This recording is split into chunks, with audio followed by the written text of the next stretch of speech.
welcome back, everybody, to yet another rendition, episode, collaboration, everything above of your favorite show on Mondays, Generational Sports. How we doing, Josh? We're doing good, man. I'm not gonna lie, Bug today, he's been on one, man. I thought about letting him stay in the room for the show today. I really did. I woke up this morning, I was like, people haven't seen him in a while. I was gonna say I haven't heard from Boog in a while. No, he stays in Dad's room during the show now. He gets a little too wild. And today I thought about it, but I was like, nah, he was gonna cause too many problems. Josh, I hate to say it. Well, I'm a big dog guy. Big dog guy. I mean, even though I do have a cat, so can't be too much of a dog guy, but I'm gonna have to say that I agree with the decision. I think the shows have been, I love the dude. But I think the shows have been much more, level headed. Yeah. How are you, Connie? How are you doing? I just got to get through tomorrow, and then we're all good. To get on my little, 5-day vacation from school. I'm a little tired because, me, who does schoolwork in an orderly fashion? Not this guy. No. So I was up until about, 3:30 writing my journalism paper. Handed it in today at, 10. So we're all good. We're all good. I'm going to sleep like a child tonight, like a little bitty baby. But other than that, we're all right. We are all right. And before we get into it, of course, people, listen, we go over this every week, but we're going to keep going over until I see the numbers changing over here.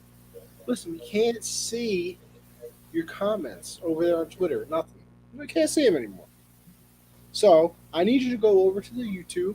I need you to go over to the Facebook as well. You can even go over to my Twitch if you so care to. And subscribe, follow, do everything you can so we can come see your comments, interact with the people, and have a dandy old time. Because as I say every week, listen, me and Josh have a good time, doing the show. But we like talking to the people as well. So make sure you go over there and check it out. Well, with that being said, let's get into it. I told Josh before this episode started I was feeling a little feisty today. So we're going to see how the show goes. I'm not sure. We're going to find out. Because we're starting off with the hot topic. And, the suspensions have been handed down, Josh. I don't know if you saw them. But Isaiah Stewart, LeBron James coming soon will be the UFC main event. Or, maybe Top Rank Boxing will hit them up to see what's going on. But we had a little bit of a tussle there, Josh, last night in the Pistons-Lakers game. Now, for the people that didn't see, we're on a free throw. LeBron hits him with a nice little spinning back fist or elbow or something with that. I'm not sure exactly what the move was, but he's definitely been taking some classes. I will say that.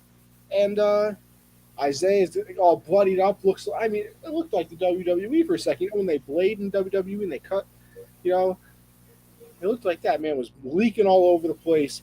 And then he charged at LeBron about 4 or 5 different times. Everybody's holding him back. It was a scene. It was an absolute scene. But I had a good time watching, I'll tell you that. Watched the replay a few times. Josh, how do you feel about the situation? Dirty play? Not a dirty play? Or the suspensions deserved? What's going through that mind of yours there, Josh? The suspensions, I'm not surprised they're suspended. I'm surprised that LeBron only got 1 game and Stewart only got 2 games. I know the NBA is very, very heavily, ever since the Mouse at the Palace, they do not mess around with the fights on the court. They don't like that stuff, and they hand out suspensions. I think when Chris Paul and Rondo got into it, they all got, over 5 games for their little fight. But, at first I thought LeBron was reaching for the arm, and it was a misfire. But then the angle that is on the baseline, you could see LeBron makes the face, man, that he was fed up with it. He did not like the way he was boxing him out, so he gave him that. It was a nice spinning back fist, man. It was clean, great contact. He busted him open in the UFC, man. That's a nice hit. That's a nice hit. And then people covered out LeBron about he ran away and stuff. They were face to face right after it happened. man. Isaiah Stewart really wanted to get down, bro. He could have right there, but he waited until hold me back, bro. Hold me back. He waited for that to happen, and then man, when he charged across the court, bro. When he charged across the court, ran over. Listen, let's be real here, Josh. That man pulled a Marshawn Lynch. Yeah, he ran through half the staff, man. They were on the floor. I mean, he almost took out Cade Cunningham too. I'm sure the Pistons would have suspended him more games if Cade got hurt. But then, like once again, he fights his way through all of his teammate and staff, and then when he gets face to face with DeAndre Jordan, he just stops. Like, bro, what are you doing? Like, if you're gonna do it, do it. Like, don't get there and then stop. But I mean, I think that they both got suspended for it. I know LeBron said he didn't talk to the media yesterday. I'm interested to see what he's going to say. I know that they said that he reached out to Isaiah Stewart. Like I don't think he obviously intended to hit him with Clayton, but like he felt bad about it right away. Like I don't think LeBron's the type of guy to be like yeah, bitch, eat that. Like quit boxing me out. I don't think he's the type of guy to do something like that. But yeah, I mean, both suspended. It was funny though. And Russ squaring up, and no one's even within 5 feet. Yeah, Russ looks like a cartoon character. Russ looks like Popeye back in the day when you got to fight somebody, hit him with one of these type of situations. But yeah. Listen, it was an interesting scene to say the least. You don't really see that too much. Now you see the hold me back stuff all the time after a hard foul. Nothing ever really happens. I mean, we had Jokic this year go hard, but you know what? This is true. Yeah, he's been killing it. Shumpert in the finale. Didn't his first dance get a 10 out of 10? Yeah, I think. Yeah, one of them did. I know, but that man's been killing it. It was Iman Shumpert, a dancer now. That's right, people. Not only a basketball star. I keep trying to fix his camera because I feel like I'm mad close. Anyway, listen.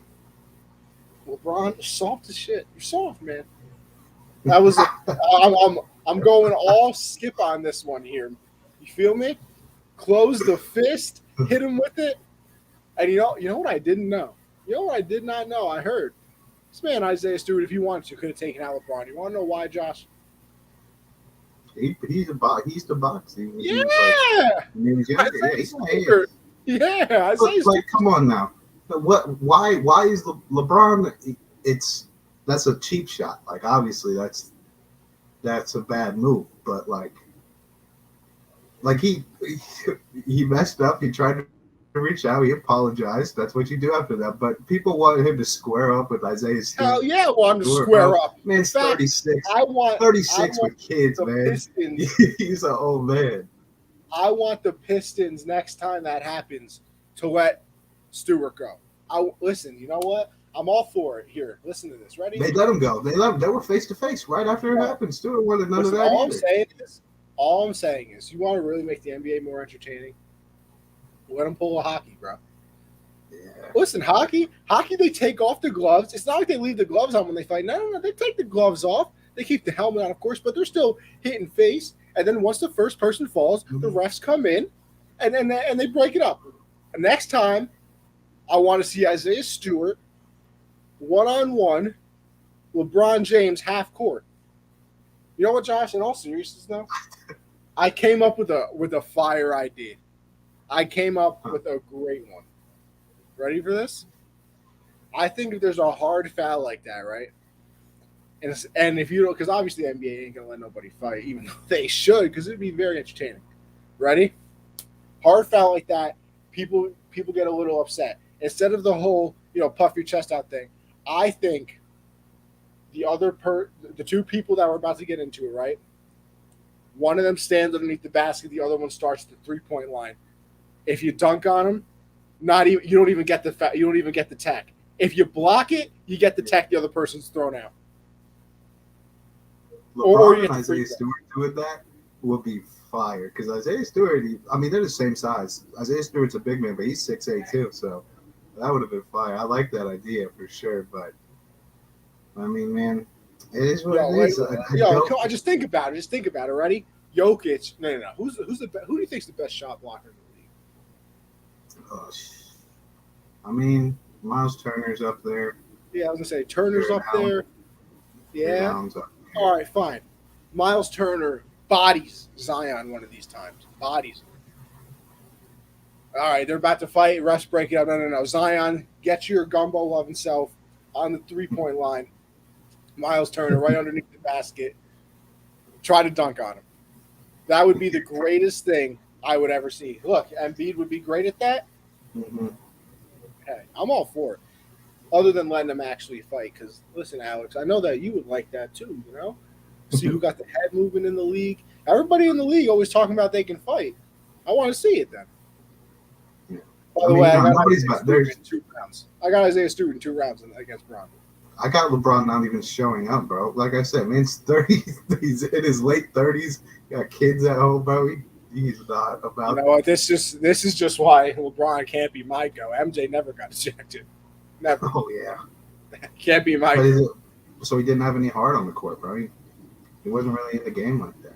That's But nobody. There's very few people in the NBA, I think, that really are like that. Like Udonis Haslem, I think, is a guy like will fight at any time. I'm pretty sure James Johnson's hands are like legal weapons, so he's not allowed to, but he's about that.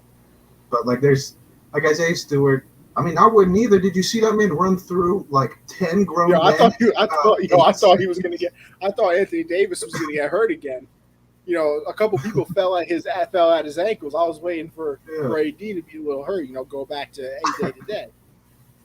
No, man, I would want no part of Isaiah Stewart either. That man he was pissed, but at the same time, like I'm saying, he was face to face with LeBron, but then when people got in the middle of it, he was like, no, let me at him. Well, then you see, my only defense for that is on the temper I feel like tantrum, you bro. get elbowed in the face. Bro, I feel like you get elbowed in the face. Your immediate reaction is like, hey, whoa, did that just happen? Especially in the NBA. Nah, I'm good enough swinging. I'm getting up swinging if I get hit like that, but he wasn't. He wasn't swinging until it was a big thing. The crowd got into him too, though. I think the crowd kind of got behind him, and he was great. Mike Scott too. Yeah, I mean, Miami Godfather. He has the dream job. Udonis Haslem has the dream job, man.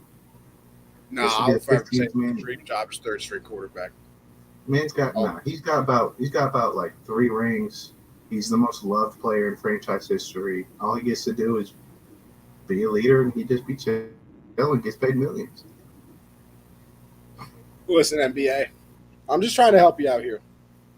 You either let them fight at half court, first person to fall loses, then you go back to your bench, give them, a 5-minute, off the court timeout, or start one person at the 3, the other person, flip a coin. Whoever calls it gets to choose which one they want to do. And then bam. Even if they cleared the court with everyone but LeBron and Isaiah Stewart, guaranteed the Lakers do not let LeBron get involved in any physical altercation, bro. Even though he started it, they're like, nah, bro, come on now. It's LeBron. There's certain things, like, you just don't do that with guys like LeBron and KD. If you try to come at guys like LeBron or KD and guys like that, they're not going to let you actually harm them, bro. They're too important to the league to let that happen. It's not soft, bro. He busted him open. Come on now. Yeah, with a cheap shot. LeBron is a dirty player confirmed. They were right next to each other. Dirty player now, man. Gets all the calls. Dirty player. All he does is cry. I mean, Jesus. See, Josh, you're finally coming around. You're finally coming around. You finally understand it. What about Russ always acting like he wants to type of magically always being held back? This is an excellent point, too. Nah, bro, Russ is about it, bro. I don't know. I like to think Russ is about it because that's our boy, Josh. But I've never seen one man in the back of more fights. No, I think he just likes to be in the middle of it. So that he's like, yeah, bro, I was there, but he would never throw a punch. He just pushed people or something. Like he was squaring up against air. Like Westbrook gives me the vibes of, yo, I swear to God, craziest fight I've ever been involved in. What happened? Oh, you had to be there. Sorry, bro. Yeah. And yeah, you had to be there, bro. Guys, I mean, it was crazy. Yeah, I knocked him out 1 punch, bro. But you had to be there. I don't have any proof, Gives me major Flight Reacts vibes. You know, the cameras weren't on. The cameras were not on. But whatever. Let's move on. You They know, play again soon. They play again soon. They do. They'll both be back next time. Yeah. They do. And you know what? If Stuart really wants that beef, bro. Listen, I'll make this come full circle real quick. I know this kid, went to high school with him. You know, I saw him around, not like, you know, anything crazy. He tweeted out that he had tickets to the Knicks Laker game. LeBron is now suspended for the first time in his career for that game, and he bought the tickets just to see LeBron. Not even a Knicks fan, just wanted to see LeBron. Hey, and also this whole Jordan thing, man. Jordan's really the soft one for not swinging at any of the Pistons. And if they were really hitting him like that, why didn't he swing back, bro? I didn't hear any about that. Why didn't he swing back? I didn't hear about it. What are you talking about? Were really. You said earlier Jordan never got ejected, but he was getting ragdolled, bro. He was getting ragdolled. Why didn't he do nothing? I thought he. Why didn't he do nothing? He was getting in people's faces. No, apparently not, bro. Bro, listen, I'm all for the NBA going back to how it was before, when this man Shaq was hitting people out with elbows. When man was dunking on people, throwing them to the ground, just disrespectful. Yeah, no respect. Loved it. Big fan. I'm a big fan. But anyway, we'll move on, and you know, we'll start it off with you know, it's funny, people. Patriots, you know, take the lead in the division. You know, have a shutout on Thursday Night Football, and Josh, you know, doesn't even. I never, you know, when they won and the Bills lost yesterday, the way Twitter was reacting, you'd think they at least took first place in the conference, bro. Like, I've never heard a fan base go so crazy for first place in the division in Week 11. I have never heard people go so crazy for it. You think they just won the AFC Championship game? That's what happens when you're down, when you're the little underdog team.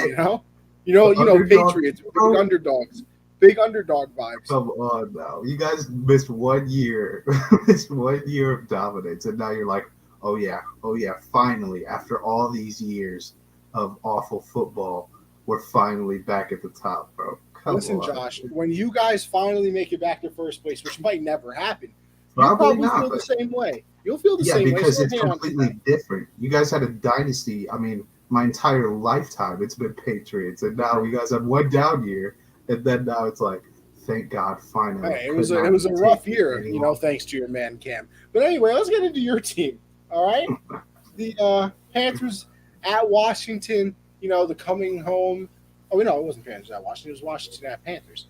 The coming home game for Ron Rivera. You know, the first game back for Cam Newton. Everything's going right. Cam has this wonderful intro, and you know, Josh tweeted out it was the greatest thing he's ever seen, and you know, because Ray Lewis. Rihanna was playing. You know, Ray Lewis. It was beautiful, man. It was beautiful. Oh, that's not. I didn't say it was the greatest of all time. I said it was my favorite. My favorite. Anyway,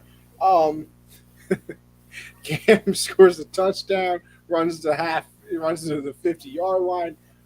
Big TO vibes, everything. Typical Cam. They lose the game. Josh, how do you feel about this game? Yeah, this loss has nothing to do with Cam. Cam played a great game. He was 21-27, 189 yards, 2 touchdowns, 10 carries, 46 yards, a touchdown. Controlled the ball. Played really well. Our defense was just really off this game, you know. We had a lot of opportunities to take control of the game. I mean, early on we were playing really well. But, you know, yeah, I mean, it's going to happen because, unfortunately, we're now behind New Orleans, San Francisco, and Philly. And we already lost to Philly once. So even if we get back to being even tiebreakers, so we'd probably be out. I do think our playoff hopes are done, but I mean, I wasn't even hoping for playoffs when we were 3-0, so I expected it to go this way. But yeah, this game just sucked coming down to the end. They were third and like 20, and we let Taylor Heineke do his best Cam Newton impression. But a lot of people don't know this was a revenge game for Taylor Heineke too. I mean, we cut him a while back, so. Oh yeah, is that true? Game.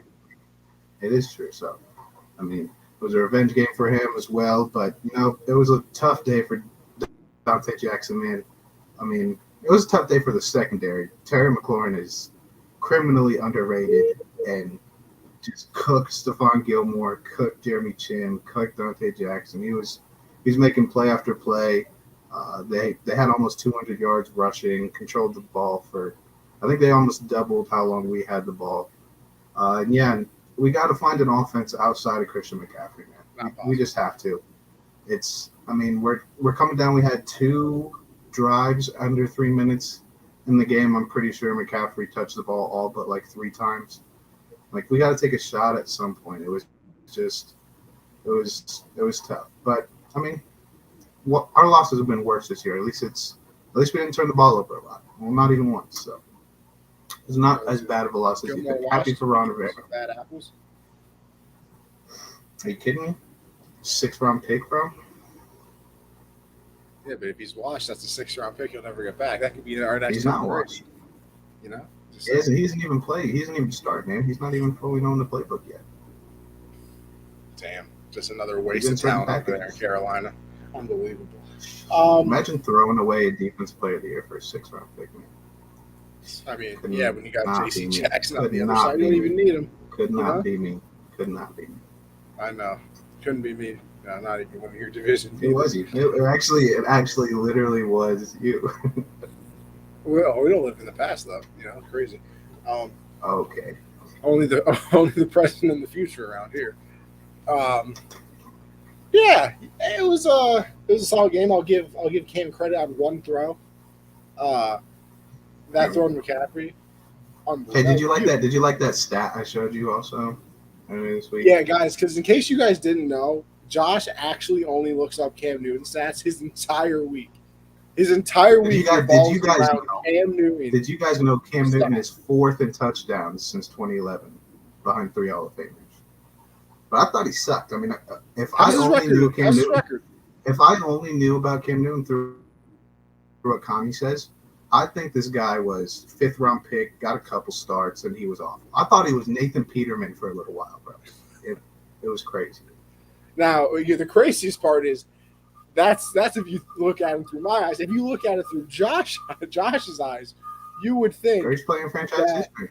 You would think that Tom Brady, Steve Young, and probably Michael Vick donated a little bit of their, stuff. Cam Newton actually has a higher career completion percentage than Steve Young, by the way, and Dan Marino. Yeah, but I meant that on the athletic side. That's your stat, though, right? I just want to make sure that on the athletic side. That's that number you're always on, right? I know you don't listen very well. That's the number you're always on, though, right? I'm just clarifying. That's what you always bring 60%. We're happy about 60%. I mean, Dan Marino was 54. Isn't he one of the greatest quarterbacks to ever play? Didn't he win a lot? No, he never won a Super Bowl. Okay, that doesn't mean he didn't win a lot. Okay, what is this? Why do you go straight from completion percentage to team wins? What is that? How is that? I don't understand how all of a sudden what's Cam supposed to do? Get a couple sacks? Stop a team on 3rd down? Is he supposed to do that? All right, no, I got a question. No, this is fine. This is perfect. I got a question for you. Who gets blamed in the Patriots Super Bowl losses? I blame Tom the Brady. team. They lost. The quarterback. Who gets blamed? Who's blamed when the Lakers lose? LeBron, because he's the star of the team. I don't think that's how it is. Who gets blamed? This week, if so you're saying Cam Newton was a star? Yeah, he was. So he was good at football. I mean, he won an MVP. He has me. I mean, he stole it from Tom Brady, but I'm just saying, man. Wins are not a QB. So all through history. It's not a quarterback stat. It's not a quarterback stat. We literally give it to quarterbacks. Tom Brady has the most wins at quarterback. That is literally a stat that we give to quarterbacks. So he's the only one that won. He's the only one. He's the only one that won those games. He's the only one. So it's changed. It was never real. I don't know who came up with that. That's the stupidest shit I've ever heard. That's the stupidest shit I've ever heard. If a team loses because they let up 56 points, how is that the quarterback's fault? Because you're the head of the team. When you are the head of something, the blame goes to you. Have you never heard the saying? Team lost. Finish Ross from the top down. I've heard it. It's stupid and it makes no sense.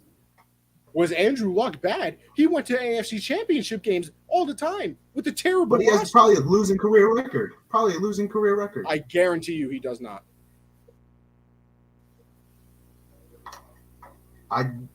But if they lose, it's on him, though, right? What does an AFC Championship matter? What does an AFC Championship matter? If they lose games, they didn't win a Super Bowl either. He's never even had a winning season back-to-back years. That's his fault. Back-to-back. How do you not have a winning season? He's got a winning career record. He has a winning career record. A winning career record. So in all the games he's played, in all the games he's played total, he's won more than he's lost. If you ask me, that is winning. I guarantee if you take away that 15-1 season, he's probably not even there. But so we're going to take away his best season. That's how we're doing this now. His best season. No, I'm saying it's not. You're acting like his best season. You're acting like he's positive by 50 games. Listen, I don't even like Lamar that much. At least Lamar actually wins. But you just defended Andrew Luck for going to a conference championship. Cam Newton made it to a damn Super Bowl. What logic is there? You can't defend Andrew Luck for an AFC championship. Didn't even dive on the ball either. Crazy. At least he got there. You just defended Andrew Luck for making a conference championship. Did you see who Andrew Luck did it with? Stop it, bro. Devin Funchess and Brent Burson. Get out of here. Get out of here. Oh, yeah.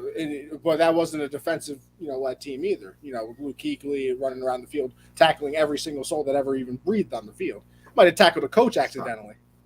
Stop. But they lost, though, so it's on Cam, right? Yeah, it is. Dang.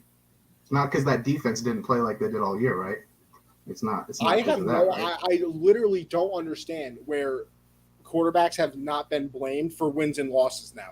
They do get blamed, but to add that to a stat for them is just stupid. It's not a stat. You can blame them. But you just admitted that happens. But you admitted that happens, but you can't do it. I've admitted it earlier that it happened. I'm saying it's stupid. It makes no sense, and I don't agree with it. So I will never count wins as an individual player's stat because it makes no sense. Because it's a team sport. There are 22 guys that contribute to winning that game, and then kickers and punters too can cost you games.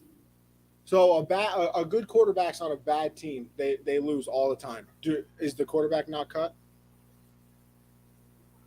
What?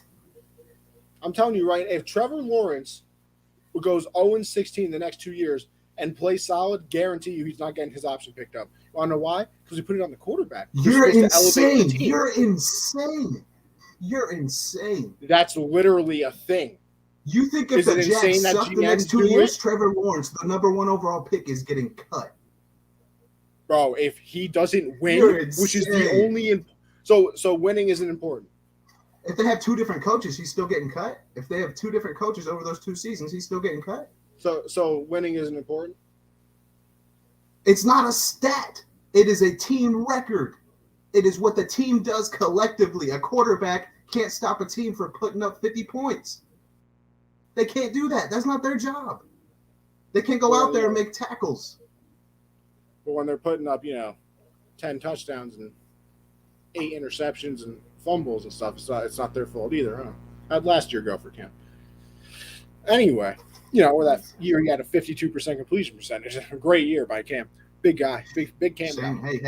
Hey, you're the GOAT, the greatest quarterback of all time, the most talented player of all time, versus this guy who's never been able to throw the ball in his entire life. 4% completion percentage difference. 4%, Connie. Bro, you also forgot that's with an 11-year difference added on. But this guy sucks, though. He shouldn't even be close to him, right? This guy sucks. He shouldn't even be close.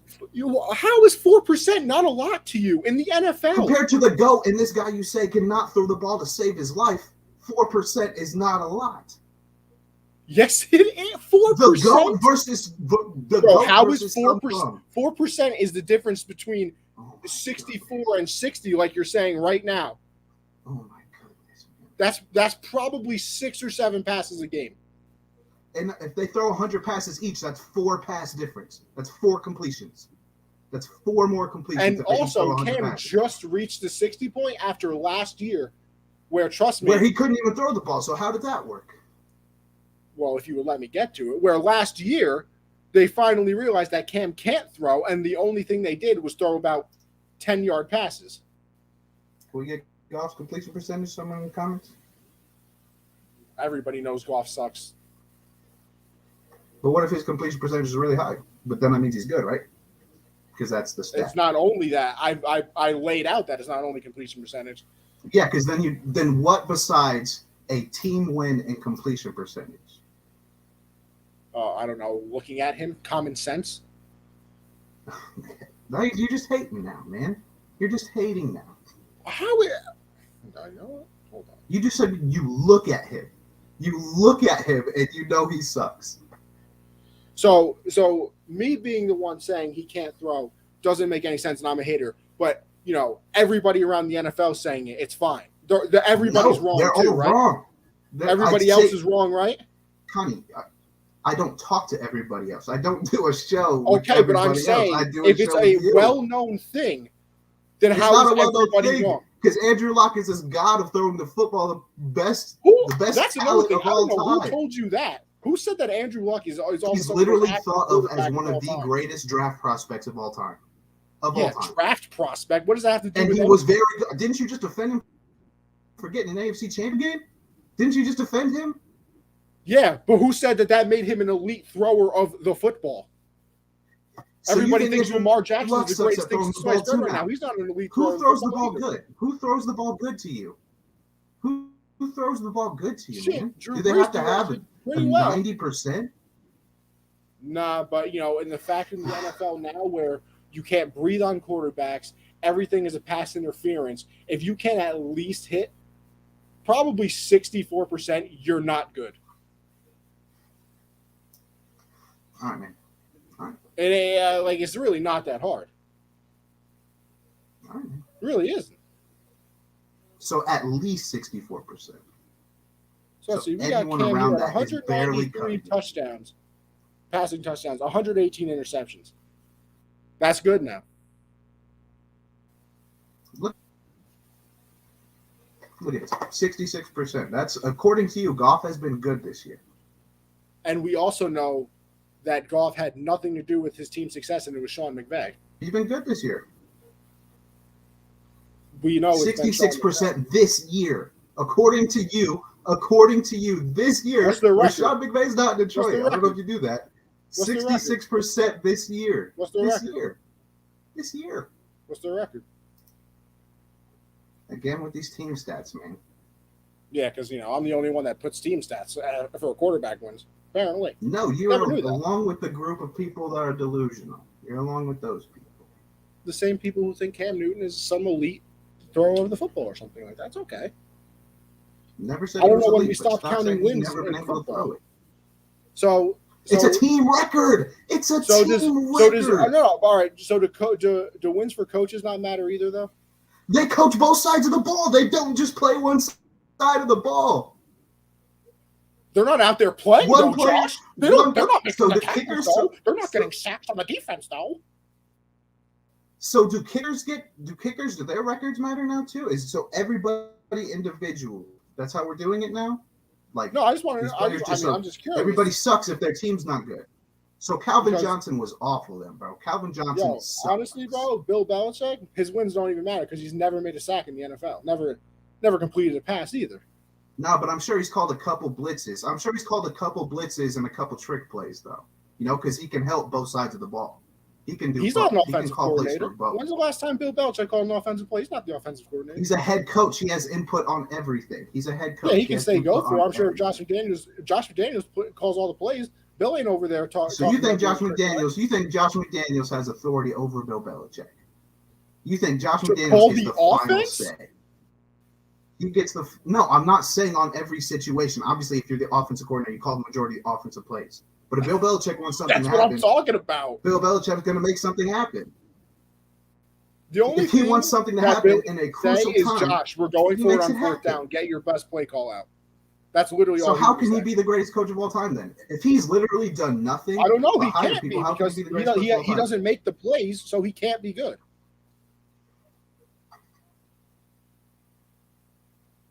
I mean, listen, I'm just saying. Unless Bill goes out there and sacks somebody, mid-coach at best. Just saying. But with that being said, I will agree with this. Cam is definitely the right option to start for the Panthers because everybody else is dog shit. I mean, they're just terrible. Sam Darnold should. PJ didn't do terrible. PJ didn't do terrible. Yeah, I do feel bad for PJ. I will say that, especially because last week, like, Cam was a story last week because of coming in with the 2 touchdowns. PJ did not play bad. Like, he got screwed out of it because if that is anybody other than Cam for Carolina, like if Marcus Mariota did the exact same thing, literally the exact same thing in Carolina, there is not a single soul that would have said to start Marcus Mariota. Not a single one. Right. Yeah. But it was Cam, so they started him. But I mean, listen, Darnold's going to come back eventually. Really, you're gonna put Darnold back in? We saw what that happened. We've seen it in New York now. We've seen it in Carolina. And listen, Carolina is a whole lot better than New York. We all thought it was the New York problem, but Carolina has McCaffrey, has DJ Moore, has Robbie Anderson, everybody like that. Sam Darnold sucks. I mean, that train is gone. I was never a part of it. I've said that many times. Too bad we got Sam Darnold was never good. Next year. We already picked up See, the that's the thing too. Like, because what the Panthers are paying Sam, Cam, and Teddy and PJ. Yeah, and we got to pay Brian Burns and Dante Jackson soon. We got to pay a lot of people soon. A lot of people. Well, is Teddy's contract up after this year though? How long was his contract with the Panthers? Who, Teddy? Yeah. I think it was a 2 or 3 year deal. So we might have to pay him next year. I'm not 100% sure. But I know that Dante's up. Stephon might, if we want to keep him, we'll have to pay him. And then the next year we have Brian Burns. And Cam's not even under contract for next year. So unless CMC wants to restructure. Do you have to keep Gilmore? I think we got to keep either Gilmore or Dante. Gilmore or Dante. We got to pick one. Now, did you trade for both of them? No, Dante was drafted. See, I feel like here's my thing. I feel, especially in the NFL, that if you trade for somebody, you have to sign them. Yeah, but Dante will be so much cheaper. Like Gilmore's gonna want over 20 mil, man. And I don't think we can give him that. But can he really ask for that if he hasn't played that much this year? I think he can ask for it because at this point, I don't think he's really – I mean, I think he wants to be on a good team. But if he can get 23 mil somewhere, I think he's going to take it. And I think a dumb team will give it to him. That's always the problem with players who won their ring already. Like, because that's always the thing. It's, do I want to win a ring or do I want money? Like, Darrelle Revis did it the opposite way. He got all of his money. I mean, the Jets paid him. Tampa Bay paid him. Mm-hmm. New England even paid him a little bit. But he went to New England, got his ring. Mm-hmm. So he was fine. James Harrison even, I mean, he tried to come to New England and get his ring. We didn't win that year. I think that was the Eagles Super Bowl. But, like, it's different. Gilmore has his ring. So now is it like, all right, I want my money now. Because, like, if you're young and you can win your ring right away, then it's like, listen, I won mine. I'm trying to set myself up for the next 50 years now. Not 50, I would hope. God, yeah, I'm okay with him. I'm okay with him walking because we'll get J.C. Horn back next year. I mean, we used an 8th pick on him, so I think he'll be back. And they will be much cheaper. I don't even know if he'll be cheaper. It just depends on what Gilmore wants and what Dante wants. I think Dante will probably take a team-friendly deal because I don't think anyone is prepared to give him as much money as we'll even offer him. So I think I'd want it to be Dante and JC, but I think we're probably going to want to give him Gilmore a bag or something. Yeah, he's like I said. I don't know. I feel like I just don't know how much you can ask for coming off a year where he already missed. What was it, the first 9 weeks? No, 8 weeks. He missed a game with us. He missed his first 2 games when he was on our team, and he barely. He comes in. Was his first game back against the Patriots? Yeah, week before. So whatever week that was, and then I think he got. I mean, unless I feel like the only way he can really ask for something is if he balls out. Like if he finishes the season has like 5 interceptions this year. You can look at his coverage stats and he's locked some people down. Then like I guess you can ask for something because you can prove that you still have it. But coming off a year where you don't play as much, I don't know. And then like you said, it's also you got to worry about paying other people. And it's going to get a lot easier, once Darnold's money comes off, once Teddy comes off. $60 million on quarterbacks. 60 million on two quarterbacks, basically. It is not what you want.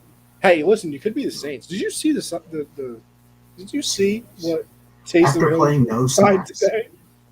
After not playing a single snap yesterday, they're like, yeah, let's throw him 40. Let's throw him 40. Because what was it? So Taysom Hill signed a 4-year contract, and it can range from 45 to 90 million. How the hell do you work out that kind of contract? Like I guess it depends on what.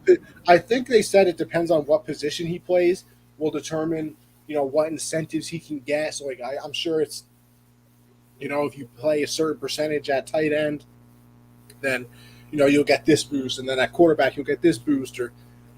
But that's bold because you know what's going to happen, right? You know what's going to happen. Somebody's going to get hurt at quarterback. They're going to have to put Taysom Hill in at quarterback. He's going to reach the percentage. If they're not playing him over Trevor Siemian, he's never going to be the starting quarterback there, man. That's no. But I'm telling no. I don't think he'll ever choose him. But I swear, somebody's going to end up getting hurt. Their backup's going to play awful to the point that they have to put him in. Like people might burn down the Superdome if they don't. They're going to put him in. Then they're going to end up benching him for some reason. He's going to go back to playing tight end, get that incentive too, and the next thing you know, that contract ends up being like $70 million, and they jump off a cliff. You know what's going to happen.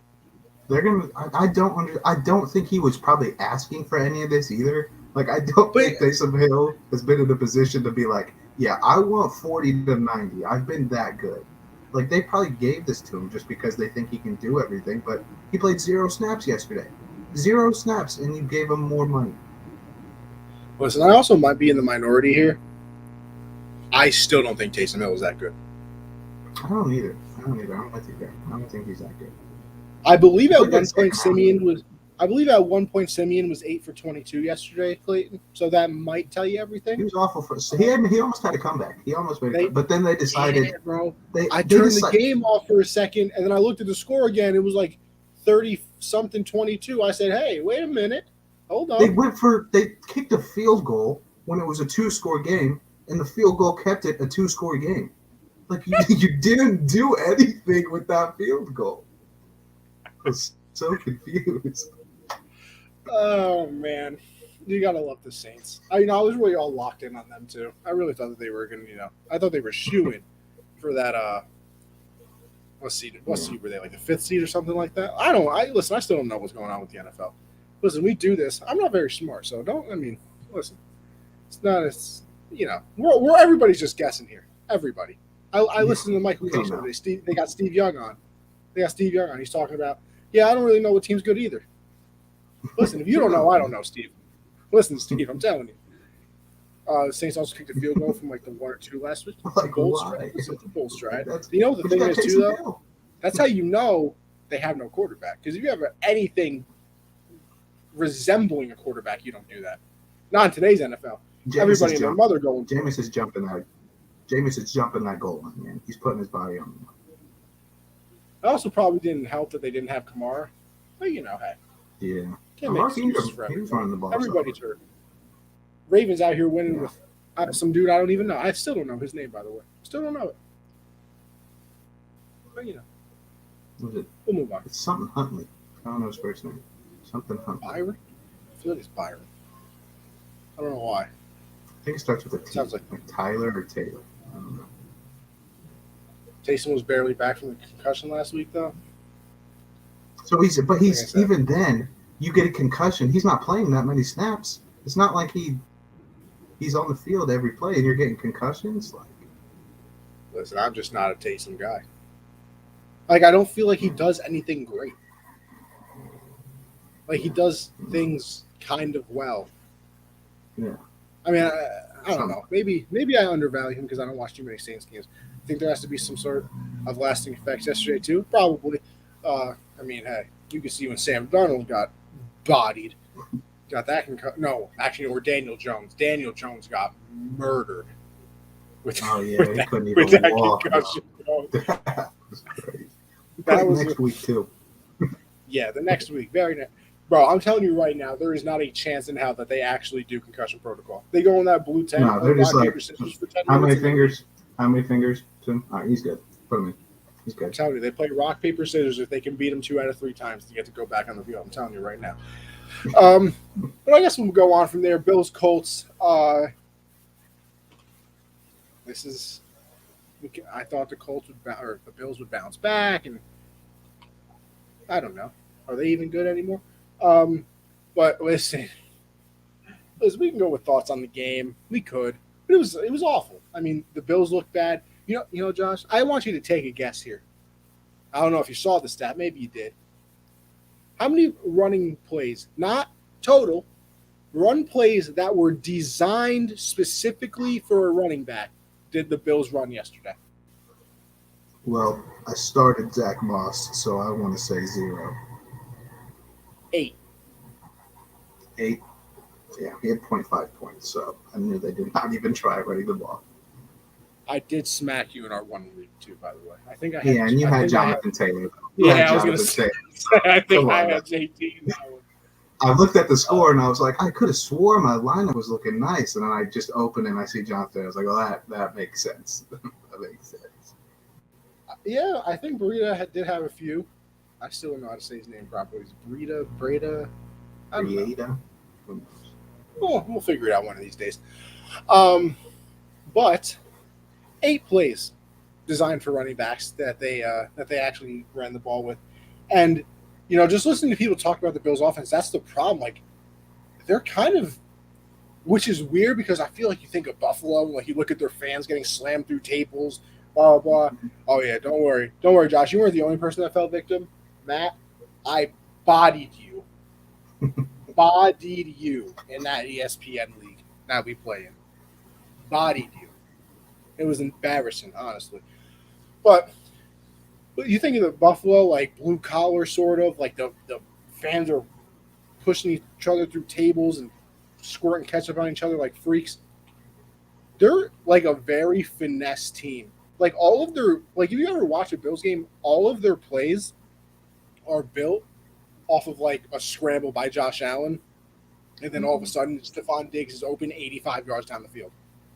Like Josh Allen very rarely is actually in the pocket for a big play.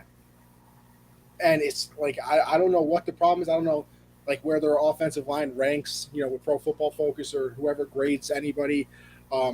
Obviously, the running game is absolutely irrelevant. Josh Allen is still their leading rusher, I believe, probably in attempts too. But they're kind of finesse. And then listen, they're the number 1 defense, and this is why stats annoy me sometimes. Sometimes you gotta, these things right here, they work.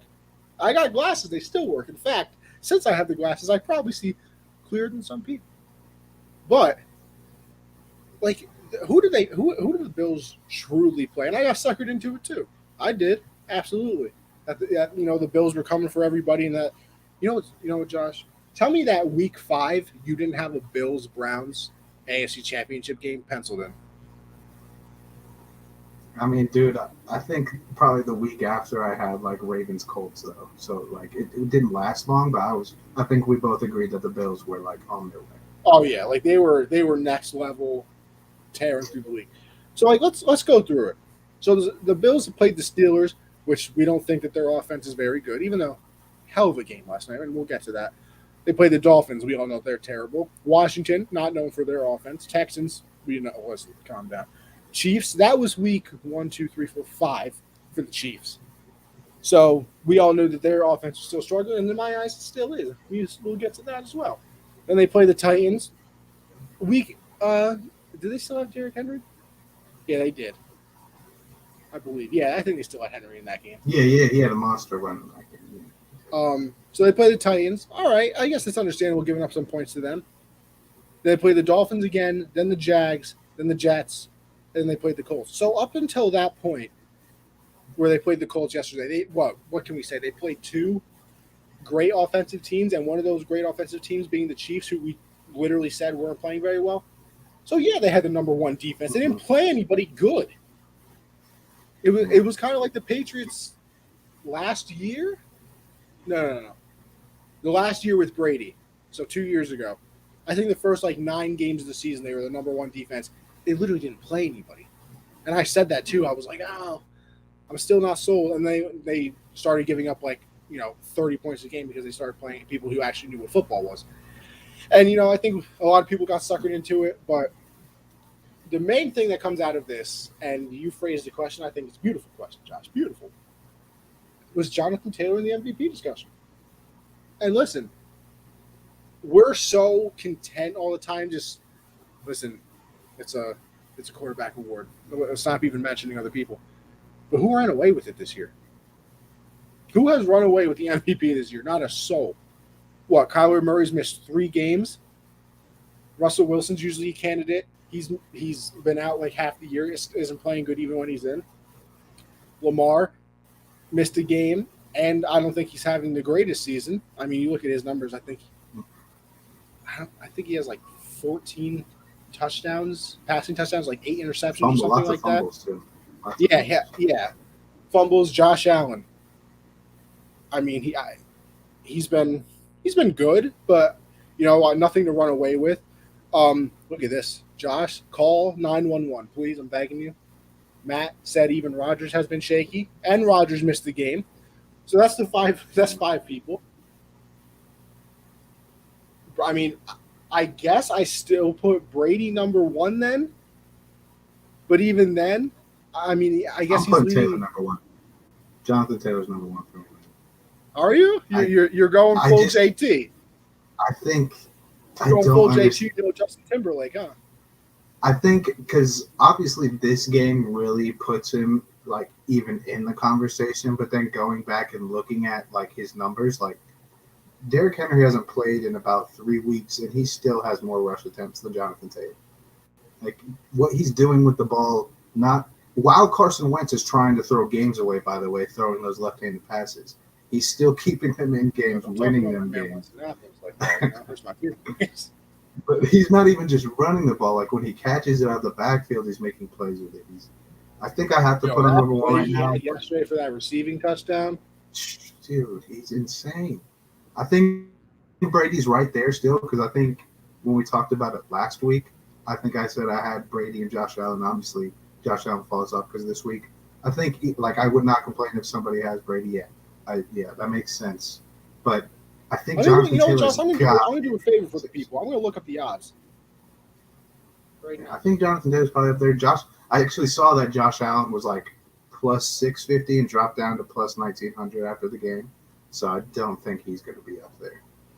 All right. So these are the 2021 MVP odds according to DraftKings, which I don't know how I feel about DraftKings putting this out. I'm actually not good betting. Shout out to DraftKings. I like DraftKings. But you know who's not better than DraftKings, Josh? Or you know who is better than DraftKings? Yeah. Underdog Fantasy, where, by the way, people, you can use code GenZ to double your first deposit up to $100. I'm just saying. So you put in $10, they give you an extra 10. You put $100, and you get an extra 100 beans. 100 beans. 100 little dough, Free money. A little dough. So listen, any type of money you want. Dough, beans, kidney beans. You can have black beans. You can have bread. You can have rye, wheat. So many beans. A little cinnamon raisin bread. Every kind of. Listen, if you really want dough, you can go make a pizza with how much money you're going to have. Yeah. I'm just saying. Go make a pizza. I'm just saying. So right now, the updated odds: Tom Brady plus 350, Josh Allen's plus 600, and then there's a jump. This is quite the jump. We got Matt Stafford at plus 1,000, Aaron Rodgers 1,000. See, and here's another one too. And Josh, see if you're with me here. They have Dak Prescott at 1,000. I don't think Dak is having MVP year. Did he miss a game? I think he didn't. I thought he missed 2.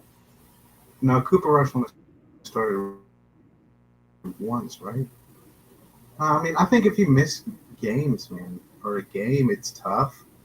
I'm He missed a surprised. game. I Like, know that they don't give running backs MVPs. Like, I don't think anyone's won it since Adrian Peterson. That's no, not a no, of course not. quarterback. But I Yeah, and hate then that, man. Like, I'm glad there's Offensive Player of the Year, but come on, man. If Jonathan Taylor breaks 2,000 and averages the same amount, and the Colts are a playoff team, man, give him the MVP. yeah, because then they got Mahomes 1,200, Murray 1,200, Herbert 1,200. He's a little sneaky, but he's had some bad games. Lamar 1,400, and then Jonathan Taylor on here is plus 2,000. I think everybody on there has had bad games but Jonathan Taylor. I think he had slow games, but he didn't get the ball a lot in the first couple of weeks. But then when they started like realizing, like, hey, Carson Wentz doesn't Jonathan have to throw Taylor's the ball. first in yards and touchdowns right now, third in average yards per carry, second in attempts. Yeah, so I I mean mean, that's MVP numbers, if you ask me. let's see his game. Let's see the worst game he's had this year. They're So probably all weeks 1 through 3. yeah, you're not wrong. His first Yeah. 3 weeks, he had 56, 51, 64. Yeah. Week 5, he only had 53 against the Ravens, and then he only had 70 against the Titans. But I mean, you start looking at some of these numbers. I'm His asked receiving yards. then again, that Baltimore game, you only had 53 yards rushing. You had 116 yards receiving. Not too shabby. Yeah, see? He's only lost one fumble this year as well. He has fumbled 3 times, but only lost one. He has 322 receiving yards, 2 receiving touchdowns. I'm not mad. I'm not mad. If not MVP, definitely Offensive Player of the Year. If not MVP, definitely See, Offensive Player. but here's my thing, Josh. You got to look at Cooper Kupp, bro. I mean, Bro, no. Whoa, he's a great. I mean, he's already at like what 1,200 yards too. So let me give you he Cooper might be Kupp ahead of stats him. right now, because this man is a menace to society. He has 1,141 yards, 85 catches, 10 touchdowns. Josh, if the season ended right now, he's the best receiver in the league. We're at week 11. Because Debo's at like 700 yards. Like he's not super close to him either. Let's see. I think See, here's the thing with Mr. Cooper Kupp as well, as an ad plays in my ear. Thanks, ESPN. His worst game this year, he had 5 catches for 64 yards. That's not even that bad. that's a good game. That's the over. That's probably hits the over. Like that's Like good. just listen to this: 108, 163, 96, 64, 92, 130, 156, 115, 95, 122. They're impressive, man. They're impressive. That's going to be a tough conversation. If they both keep dominating towards the end of the year, I mean, the MVP you can give it to Rodgers, I guess. I mean, not Rodgers, Brady. But, I mean, that Offensive Player of the Year, if they're not going to give a non-quarterback an MVP, that's going to probably be the tough decision. I think they would end up giving it to Brady, and then you're going to have whatever person loses the Offensive Player of the Year award, fans from that team are going crazy. Crazy. Oh, yeah. But 5 touchdowns, man. 5 touchdowns. Come on.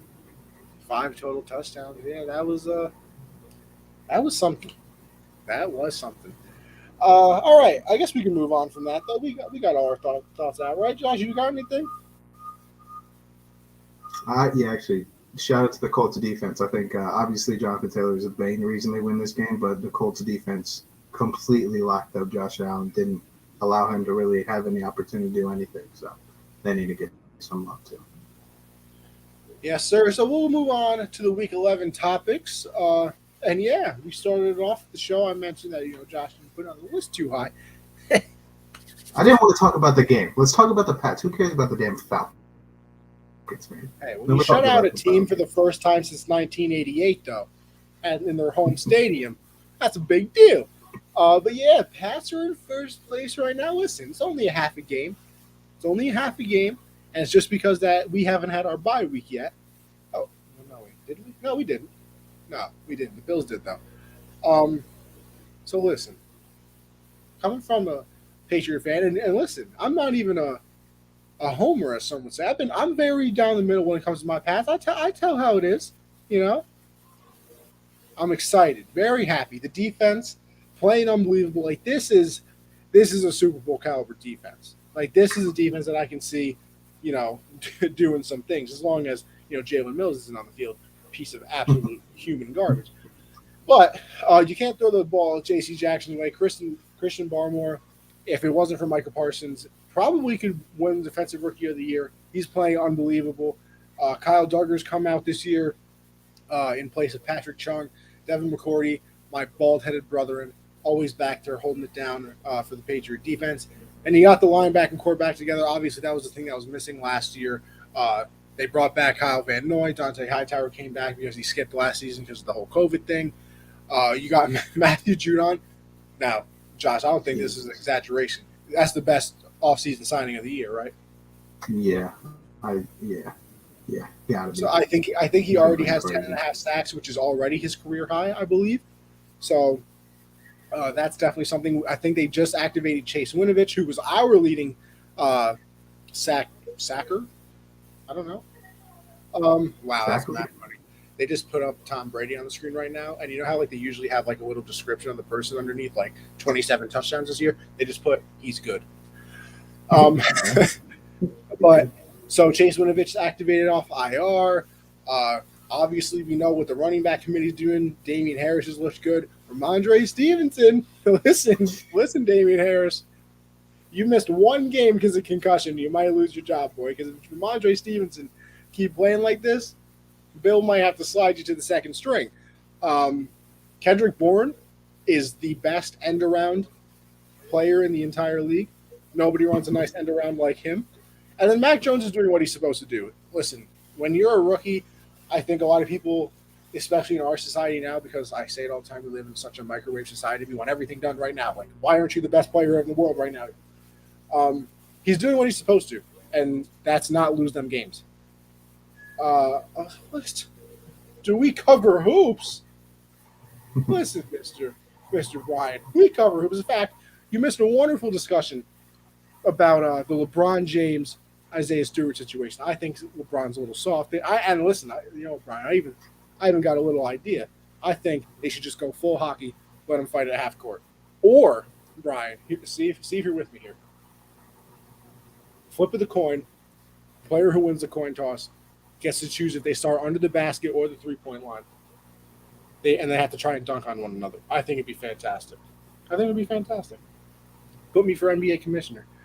But with that being said, back to my Patriot point. But yeah, Brian, make sure you give us a follow because we are, especially when the football season ends. We're full hoops. But, football pays the bills sometimes. It's what America wants. So we just listen to the people. But if you have any questions, of course, you can drop down below. And as you can see as well, Brian's over there on the Twitch. So make sure you go give it a follow and everything of that nature so we can see your comments too because you can't see them on Twitter. But with that being said, yeah, Kendrick Bourne, best end-around person in the league. Hunter Henry, getting a nice little rapport with Mac Jones over here. And Mac is doing what he's supposed to do. He's not losing the game, and that's all that matters. But with all that being said, all those positive things, this is the part of the season that scares me. Because even, I just went on that whole thing about the Patriots. They haven't played anybody that's been crazy either. All their wins this year have been against either first-year quarterbacks or, first or second-year quarterbacks or first or second-year coaches. And when you have Bill, who has literally coached against every single thing possible, there's not something he has never seen. So he can, make the halftime adjustments to that. Obviously, everybody, that's kind of like the Patriot thing that they adjust at halftime better than anybody else. So he's kind of just playing chess and everybody else is playing checkers. But you have some good teams coming up. You have to play the Bills twice. They play the Titans this week. And then you play the Colts in between that as well. I believe it's Titans, Bills, Colts, Bills. So this is a 4-game stretch that's really going to prove everything. The Patriots are at home against the Titans. Obviously, they'll have a home and away against the Bills. And then I think they're in Indy. So if you're a real team, this is where you have to prove everything. Um, it's you. I would be happy with 2-2. I really would be. I think they're going to end up splitting with the Bills. I want to say, I want to say that they're going to end up beating the. I don't know, but I mean, that Colts game is going to be fun to watch, man. Seeing It is, but like that's going to be I think that they're just going to sell out to stop the run. absolutely. And then do you trust Carson Wentz going against Yeah, Bill Belichick? yeah, that's what it's going to come down to. And who And knows, man? Wentz be pulling out of his ass sometimes. did Bro. you He be see the going play Wentz crazy. made yesterday where he ducked under the Yeah. two defenders? All of a sudden runs for 30 yards. I was like, where the hell has that been the last 4 years? But I don't know. I'm hoping for a 2-2. I could see a 3-1 because I think no matter what they split with the Bills. I think divisional games against a team that's actually good, is hard to sweep. Obviously, they swept the Jets because you should sweep the Jets. They should have swept the Dolphins, but Damian Harris fumbled in the first game of the year. I'm not mad about it or anything. It's not like I ever think about it late at night. Um, but so I think they'll end up winning that game. Last game of the season in Miami, although they do struggle in Miami. But I think that they're going to end up. I could see a 3-1. I'm hopeful for a 2-2, and a disaster is anything less than that. I think 1-3 is obviously a disaster. 0-4, I'm crying myself to sleep. But yeah, what do you think, Josh? What do you think about my boys? Yeah, I mean, like you said, this defense is just absolutely insane. They're just playing lights out. I mean, giving a shutout. And the Falcons, they suck, but that offense has talent over there. Like they're usually able to put up points, but they weren't able to this week. And like you said, I mean, Ramondre Stevenson, I said his name right this time for the first time, Yes, I think, sir. 3 weeks. Yeah, he's been playing lights out, and obviously, like you said, Damian Harris might not even have to go out there because of how well he's playing, and Damian Harris himself is very good. So Mac Jones, I get why he's getting a lot of credit. Obviously, he's the quarterback, he's the rookie, he's going to be the face of it, but I just think the rest of the team needs to get a little bit more credit than what he's getting. Like last week, I saw a stat like Mac has as many wins as all the rookie quarterbacks combined. I'm like, but he's on the damn Patriots, bro. Like, yes, but he's been playing very well. And like you said, developing that relationship with Hunter Henry.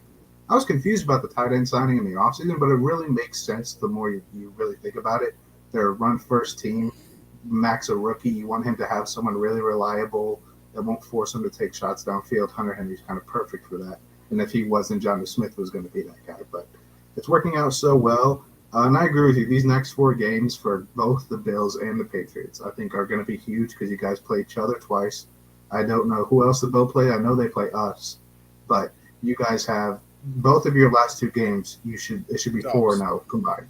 I mean, the Bills play the Falcons and the Jets their last 2 games. You guys got the Jags and Miami. So you guys, it's really going to come down to these next 4 games. But it's going to be interesting to see, especially because you guys play each other twice. I agree. I think you guys probably split the games. I think you guys probably win the first one, and then they come back and in the must-win game. I think I'm probably going to bet on Josh Allen more often than not. So it's going to be interesting to see these next 4 games. But Pats are impressive, man. I got to be honest. I did not see them being in first place at all in the division this year, especially with a rookie quarterback. But Mac's been playing, doing his job, and it's working out. Yeah, I mean, it's listen. I've always been on the Brady side of things. That it was more of him throughout the whole dynasty. But listen, Bill, if you can win with a rookie quarterback, and you know, and here's the thing that I give Bill the most credit for. It's knowing what he can't do. He went out this offseason, knew that the roster wasn't bad, spent more money than anybody ever has in free agency. Like, that's something that the Patriots never did. But he went out and looked at the team and was like, we need a lot of things. We need speed on offense. You get Nelson Aguilar. We need tight ends. They get Jonnu Smith and Hunter Henry. We need a bigger body wide receiver, a possession guy. You go out and get Kendrick Bourne. You need somebody to rush the passer. That's where Judon fits in. So you went out and understood what you weren't, and then you went and got your quarterback. And whether it was actually the quarterback they wanted, because Mac Jones fell to them. Some people thought they would trade up and get somebody, or listen, we're never going to find out because it's the Patriots if that's who they really wanted, but it's worked out so far. And that's the other thing too. Bills, listen to the scouting department more. It's widely known that, before this, it was kind of Bill did what he wanted to do because it's his team, and he finally listened to the scouting department a little bit more after whiffing on God knows how many draft picks. Who wanted DK or Justin Jefferson or, Nick Chubb. No. We got N'Keal Harry. We got N'Keal Harry and Sony Michel was not even on the squad anymore. How much do I appreciate Josh Allen? Scale 1 to 10. Listen, I'm a Patriot fan, but still, big Josh Allen guy. One of the bigger Josh Allen guys you'll ever see. I think Josh Allen is a solid 9 quarterback. I really do. Huge arm, athletic as all hell. As you can see, he's the leading rusher on the team, so you got to be athletic to be able to do that. There's obviously some things that he tries to be Superman too many times. He has that God complex where you're getting sacked by 4 people, but he's still going to try and make the throw. Not as often as Carson Wentz, but he does do that, holds onto the ball a little bit. So there's always things to improve. I'm a big Josh Allen guy, though. Where are you putting that on a scale of 1 to 10, Josh? I think I'd have him about a 7 right now. I think he's really good and has a lot of potential still, but I just still think he's young and still has to kind of, learn from some of the mistakes he's made this year. About a 7. 7.3. That's fair. It's fair enough. 7.3. Interesting. I'm wondering where that 0.3 came from. I remember the 0.3 came because I thought about the Superman complex, and then I thought about a couple weeks ago he literally tried doing a Superman dive for a first down they didn't even need. I was like, I like that. So that's where the 0.3 comes in. You know what? Not bad. Next up, we have the Titans. They lose to the Texans. And you know what's weird? They're 7-0 against good teams. They're 0-2 against teams like the Jets and the Texans. So they're definitely playing up to their competition and playing down to the people that they don't think are very good. Do we think it's a fluke, or are we concerned, Josh? I think it's a fluke. I just think they were due for a loss like this. They were on kind of a nice streak. I don't think they've lost since the Jets game. I think they had been unbeaten since then because they beat the Chiefs and Bills and everybody.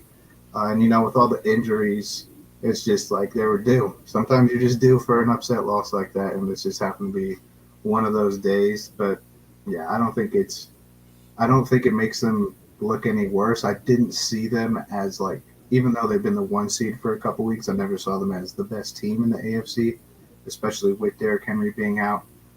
But yeah, this loss doesn't really change anything for me. It's just, sometimes it happens. You're due for a loss like that. Sometimes just unfortunately it's happened twice to them this year, to the Jets and to the Texans. But yeah, I don't think it means too much. It was just a lot of injuries, man. A.J. Brown was the only one out there really doing anything. Crazy thing about this game, this is the latest point in any season that the team in first place in the conference outright lost to the outright worst team in the division or in the conference ever in NFL history. Latest in the season. This is also the 4th straight week in the NFL that a double-digit underdog has won outright. That is, I believe, the second longest streak. It tied for the second longest streak. I think the longest one is 5. So if it happens next week, we'll tie that record as well. But a little concerned, a little bit, and it's not because it's a loss to the Texans. I'm just more concerned that if you look at their offense as a whole since Derrick Henry went out, it's just not as good. They average less rush yards. They average less points per game.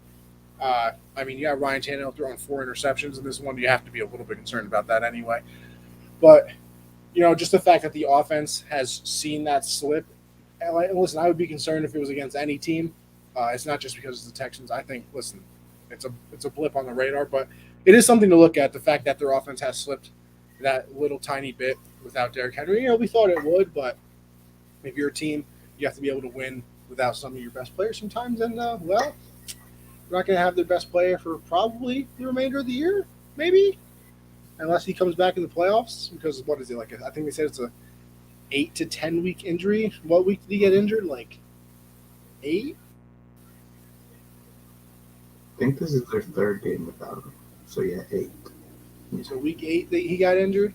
We're going to find out a lot about Mr. Ryan Tannehill. I'll tell you that. I will tell you that. And then we go on to the Eagles. And if they have found their franchise quarterback in Jalen Hurts. Now, I don't think I'm ready to answer this question with franchise quarterback, but I will say this. They have 3 picks in the first round, I want to say, this year. And all I'll say is I'm not taking a quarterback with any of those 3. So do I think he's a franchise guy? I don't want to go so far. I don't want to, go out there yet. And listen, here's the thing too, people. Can we calm down? You know that Jalen Hurts only started 14 games? So if this was a regular season, he's still a rookie. He would still be a rookie. So we can breathe in. We're going to be all right. But listen, all I know is he makes plays. He makes plays. He extends plays. He gets first downs with his legs. Doesn't throw the most beautiful deep ball ever. Not everybody can do that, but he's been solid. And, I mean, what more? At some point, you just have to be – you have to know who you are. And Hurts, I feel like, does that right now. He gets play. He can make plays, and they've all of a sudden changed their offense where before they hated running the ball, and now that's the only thing they do. So good for them. I don't know if I want to say franchise yet because I want to see a little bit more. Like I said, he's still technically a rookie. But all I will say is with those first 3 picks in the draft, I'm not taking a quarterback. Yeah, I agree, kind of. I think Jalen Hurts, like you're saying, he's only played 14 games. I think he's just starting to look really comfortable out there. I mean, last year he didn't even get a training camp before the year. Then everything happens with Carson Wentz. He just gets thrown in there. So I don't think last year really looks like too much. But ever since we've played against him, he has looked really, really good. Even in the game against us, he torched us. And we lost that game because of him. He's been looking really, really good. And I think this quarterback class this year, I don't want to say it's underrated. I just think it's getting a lot of hate. But there are Malik Willis is a fucking beast, bro. I mean, I know he plays at Liberty. He doesn't play a lot of good teams, but he is insanely talented. But I agree. I don't think they'll take a quarterback with the first 3 picks, their first picks, because I think they're going to give Jalen Hurts another year because of how well he's playing towards the end of this season, if he can keep playing like this.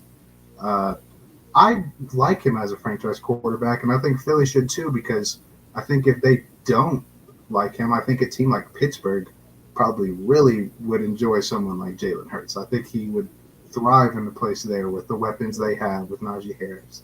I think that would be a great spot. Idea. What? Tell me Jalen Hurts wouldn't be beautiful in some brown on the Brownies. Oh, yeah. A nice little read option with him and Nick Chubb. Triple option with Kareem Hunt, man, too. Oh, no. Bring back the college offense, baby. Yeah. I wouldn't want to play that team. Yeah, that'd be scary. But I think he's very good. I think he obviously has a long way to go. Like I said, he's just getting comfortable out there. He's raw throwing the ball, but he has some things that you can't teach. His escapability. He took, I don't know whose ankles it was on the Saints yesterday, but that man doesn't have ankles anymore because of Jalen Hurts. Yeah, so I think he's worth keeping around long term as a quarterback because I think he has a lot of potential, and if he can get comfortable in an offense and just mature throughout his years in the league, I think he can be a franchise guy. I'm excited to see him play. Have they played a primetime game? Yeah, they played Tampa Bay. Yeah. He had a tough game. They did. Yes, they did. I want to see him play more on some primetime because listen, I'll be the first one to admit, Josh, and you're probably here with me. When you got a lot of games going on at the same time, it's hard to really focus on the one, except when your team is playing. Because like when the Patriots play, I do have the 3 other games up. Shout out NFL Red Zone or Network. Shout out Red Zone. That's what I use. I still can't get into the Red Zone, bro. Like one of these days, I'm gonna watch. He doesn't use the bathroom. Yeah, he's a goat, man. He said 7 hours, no bathroom breaks. That's what he said. I saw the tweet. He said he goes to the bathroom. I didn't even doubt it once. He said he goes to the bath. He dehydrates the night before. Yeah, goes to the bathroom right before it starts, and then for 7 hours he's there. What a guy. He just wakes up with the driest mouth on the planet. So it's tough. Brady looking philosophical this drive. I am watching the game right now. I guess we should make our picks.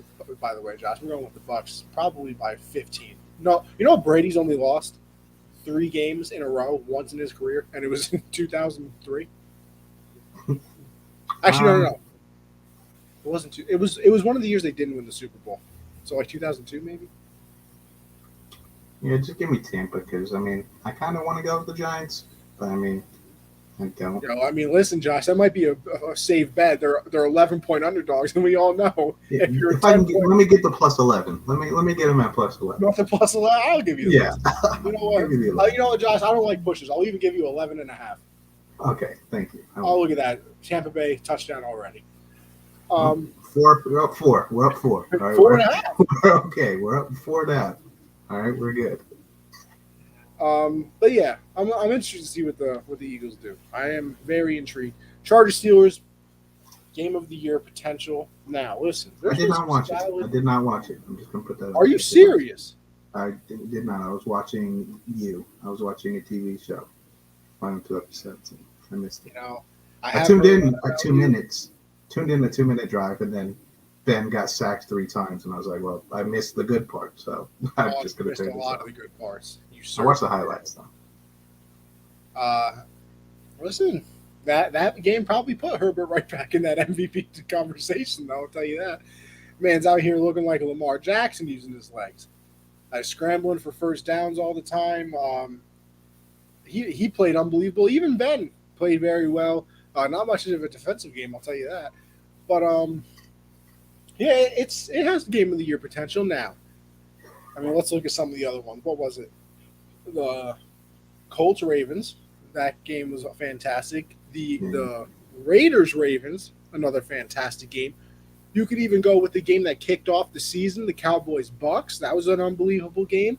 You could go Patriots Bucks, another unbelievable game. There's been a lot of games this year. There's been a lot. I'm trying to think. There was one game I can't remember. Probably in my notes somewhere.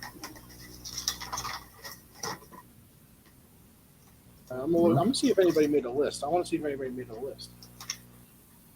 Top 10 games of the 2021 NFL season.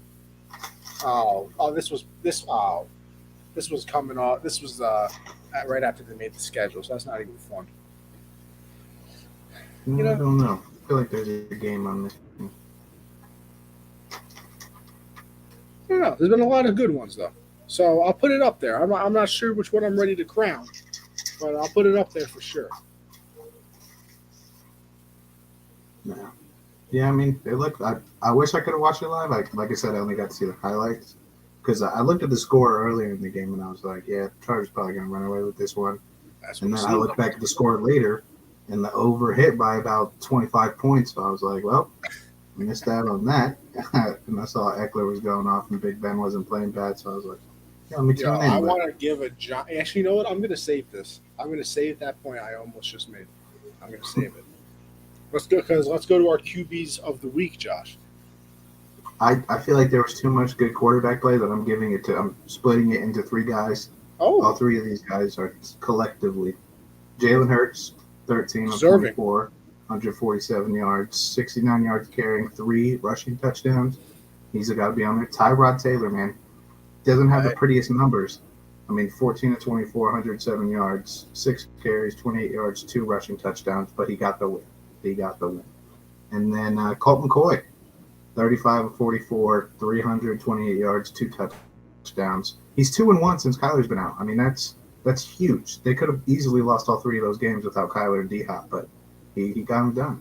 So, except for us, we tore through them. Listen, I'm going to go with – I'll split it up too. Listen, they might have lost. Rodgers, 385, 4 touchdowns. See, Matt, calm down. Don't worry, Matt. I don't care about your team, man. Nobody cares about the Packers.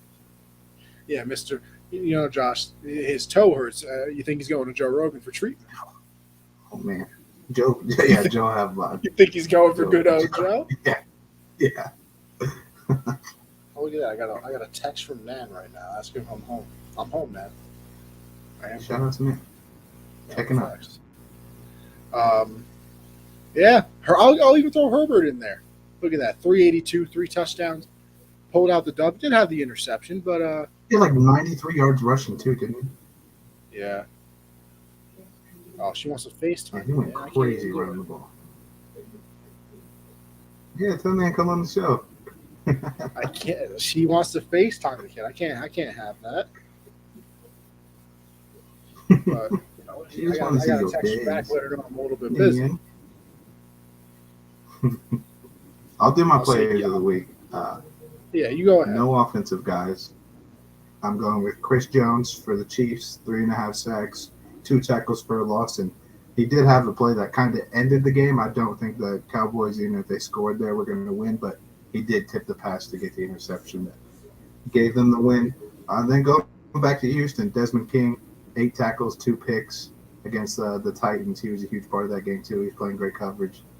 Yeah, those are my players of the week. No offensive players there. I think the defense needs some more love. Well, you know, you can go with that, but listen, there's only one proper offensive player of the week, and I'm not. Listen, it's Jonathan Taylor. I didn't want to put him on there because it's obvious. No. But you just have to. Like it's one of those ones that we know is going to happen, but it's just like you have to. I'll even split it with Austin Eckler, even though I don't want to. But the man had 4 touchdowns as well. So yeah. Hey, unbelievable. Man was unbelievable. Our prayer circle. So you know, I got to hit him with the banner real quick if I can get to it. Bam! Together we pray. And Josh, you know what the worst part about this is? Nan got me all distracted, bro. I forgot who I wanted to put into this. I really did. I'm going with Bears fans because not only did they lose that game, but I think Andy Dalton did enough to where Matt Nagy in the next press conference is going to say Andy Dalton is our quarterback. So I think they need to be in our thoughts right now. Shout out to Clayton. He's going through it now. You know, I have forgotten who I wanted to put. Oh wait, no, that's who I wanted to put in. It had to do with Jonathan Taylor again. Listen, I'm going with people who played him this week. I'm sorry. Like I am.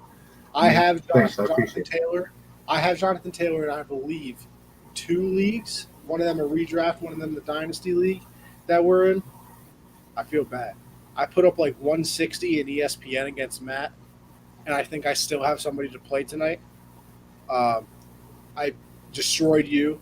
My friend's league, I'm playing against Jonathan Taylor actually in my friend's league, but he does a 2-week playoff, so I'm probably still going to be safe. But my friend's league, the scoring is unbelievable, like super weird. Jonathan Taylor, I think, put up 85 for him. The scoring is very off. But yeah, so shout out to all the people who had to play Jonathan Taylor. I'm sorry. Look, I was even one of them. And Josh, have we put respect on Jonathan Taylor's name up until this point? Because if we haven't, he's now the number 1 in this category, by the way. Yeah, I don't think we have, but yeah, he should be added to this. And another guy who feels like we should have put him in here, Terry McLaurin. Whenever we talk about top receivers in the league, he's not often mentioned in them. I had him in my top 10.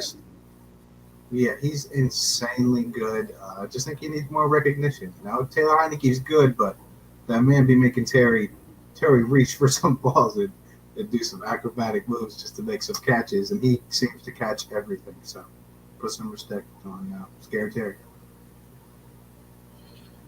You know, listen, I got a text back now again. She said, "That's okay. I'll talk to you tomorrow. Sorry. Good night. Love you."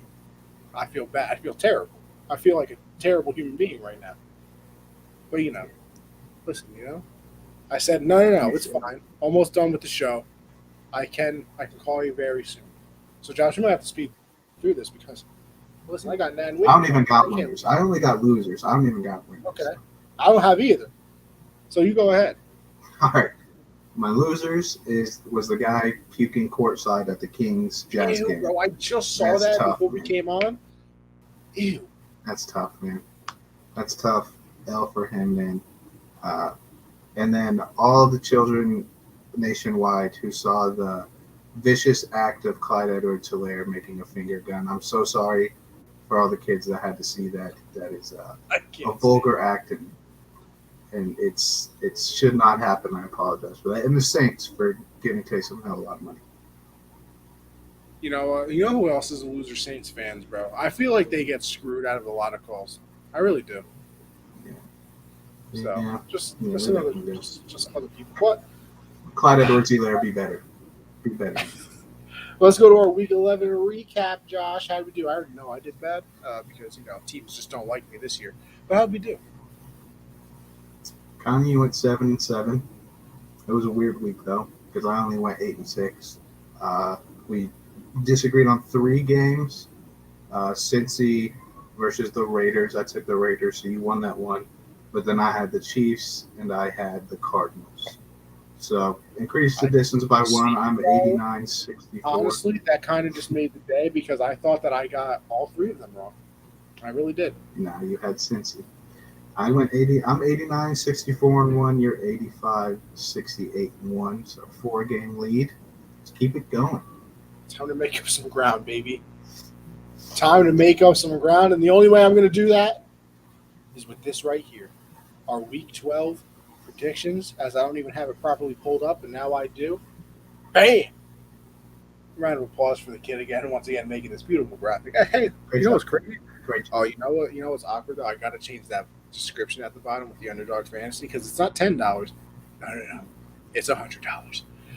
But Josh, we kick it off with our trio of Thanksgiving football, and it's a Yes. good thing that this first game is early in the morning because if it was after I ate Thanksgiving dinner, I would throw up profusely. The Bears and the Lions. You know what, Josh? Ooh, no, you know what? I lied.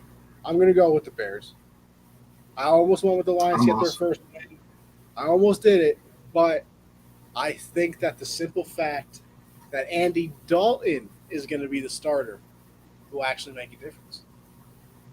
Yeah, I'm also going with the Bears just because the Lions, they're not going to win it. I mean, they might not.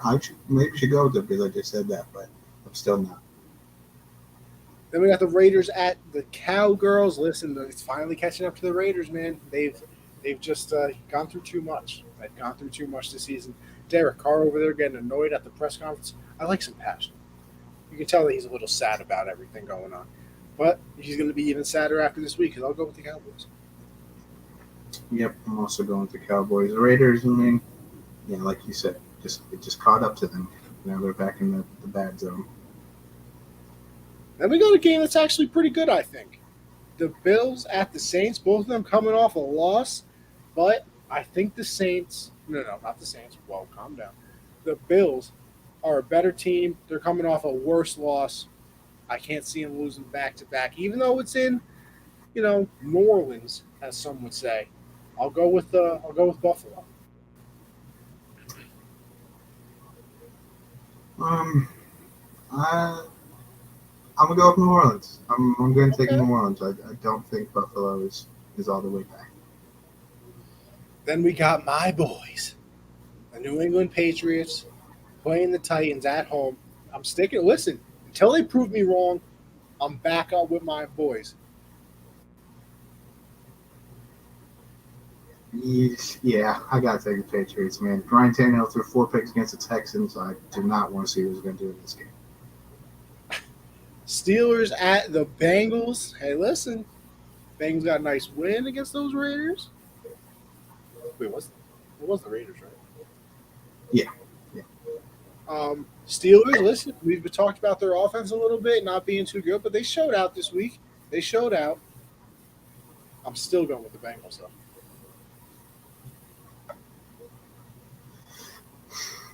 Yeah, give me the Bengals. I'm trying to pick and choose here because I want to give you a chance, but I don't want to take too much of a risk, and I don't trust Big You know what, Ben. Josh? Here, we're about halfway through the games. Why don't you finish this out then? Well, all right, yeah. So we're at Tampa Bay versus the Colts. Of course, you leave me off right here. This is the one you chose to. I will go with the Bucks. I'll go with the Bucks. Listen, I know I got to make up ground, but I'm going with the Bucks as well. We kind of forget Colts were built around running the football, and what are the Bucks very good at stopping? Running teams. So I'll go with the Bucks. My Panthers versus the Miami Dolphins. I'm going with my Panthers. I don't know why I hesitated yet. Never happening again where I won't pick them. Just never happen again. I made it happen one time. Can't do it again. Yeah, listen, I'm fully with the Panthers. The Dolphins are a disgrace. Next up, we have Philly versus the Giants. I think this could be a surprisingly good game, especially if Saquon is here. But I like what I'm seeing from Philly lately. I'm going with the Eagles. You know, See, it's not easy, right? It's not easy, bro. It is not easy. no. See, it's not. It's only not easy because I have to make up ground. So I have to choose the games that I think actually have a possibility. Because if I was ahead, I would pick the Eagles very easily in this situation. But it's that decision, that choice. Like Even this if the we were game? tied, I would go with the Eagles, even if you pick the Giants. But I'm down. You know what? I'll go with the Giants. A divisional game, they like to keep them close at home. Why not? The Giant. You know what? Here's the thing. Was it last year that the Eagles absolutely tanked against the Giants? Yeah, because they took out Jalen Hurts and put in like Nate Sudfeld. It was the Giants getting payback for that, even though it had nothing to do with them. Still getting payback for it. This next game, I hope kind of doesn't pick different because it'd be a tough game to lose. Atlanta versus Jacksonville. Connie, who you want to go with? Because I'll go with whatever you go to go. Oh hell no! You're the one. This is gonna be the game you do it. This is gonna be the game you do it. Hey, listen, you never know. I could do some crazy things out here. All right, give me Urban Meyer, man. Give me Urban Meyer. Give me the Falcons then. Oh, That's such a shitty game to have it happen. Such a shitty game. Yes, it is. The Jets versus Houston Texans, man. Come on now. Come on now. You're talking about shitty games. Come on. Why did these games even happen? They suck. Give me Houston. Yeah, listen. You got to go with Houston. Have to. Next, we have the Chargers versus the Broncos. I'm going to go with the Chargers. I mean, who knows about Denver, though? Yeah, I'm sticking with the Chargers, too. Justin Herbert, grown-ass man. Next up, very good game. The Rams versus the Green Bay Packers.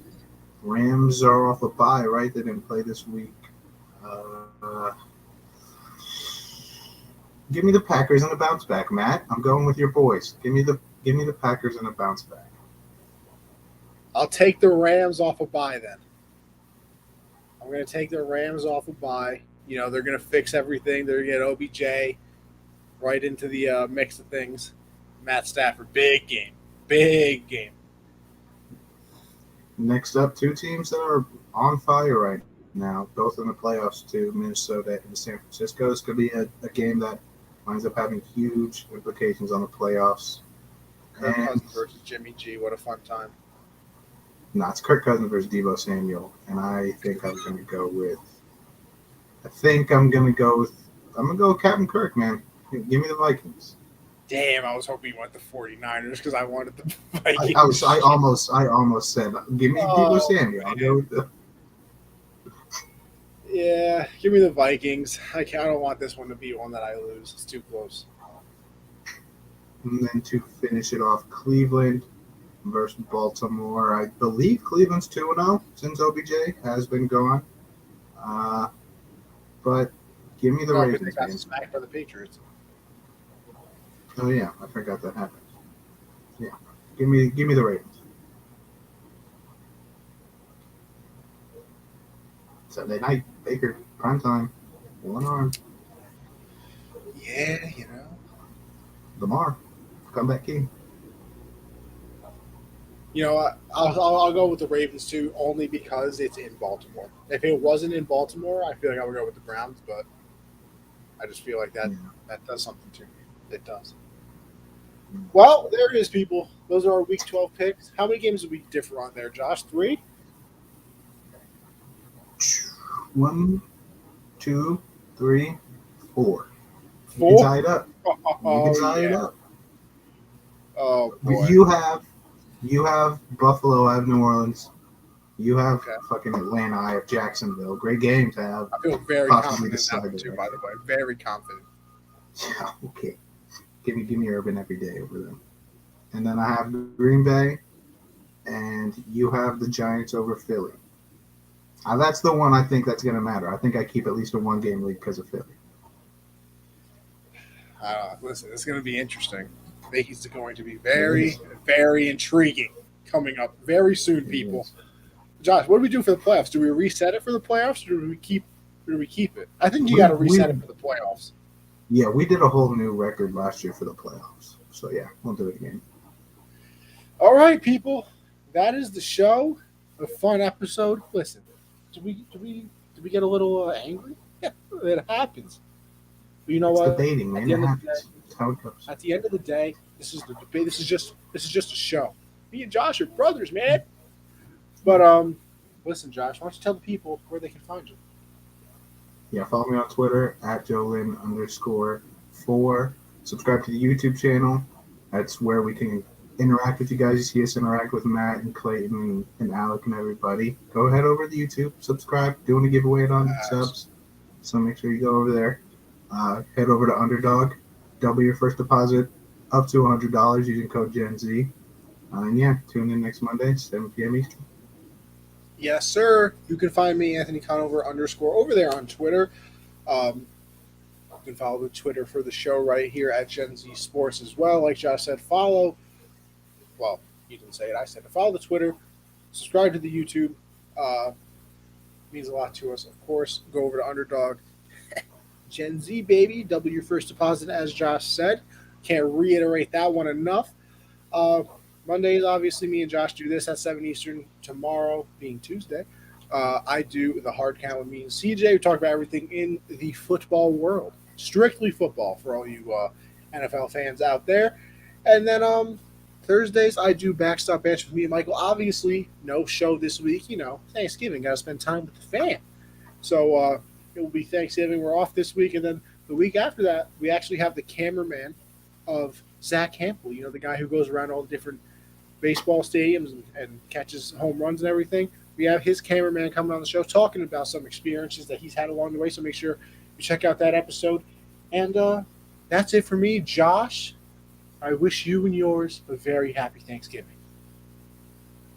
You as well. And to all of our viewers out there, I wish the same to you. Because you know what?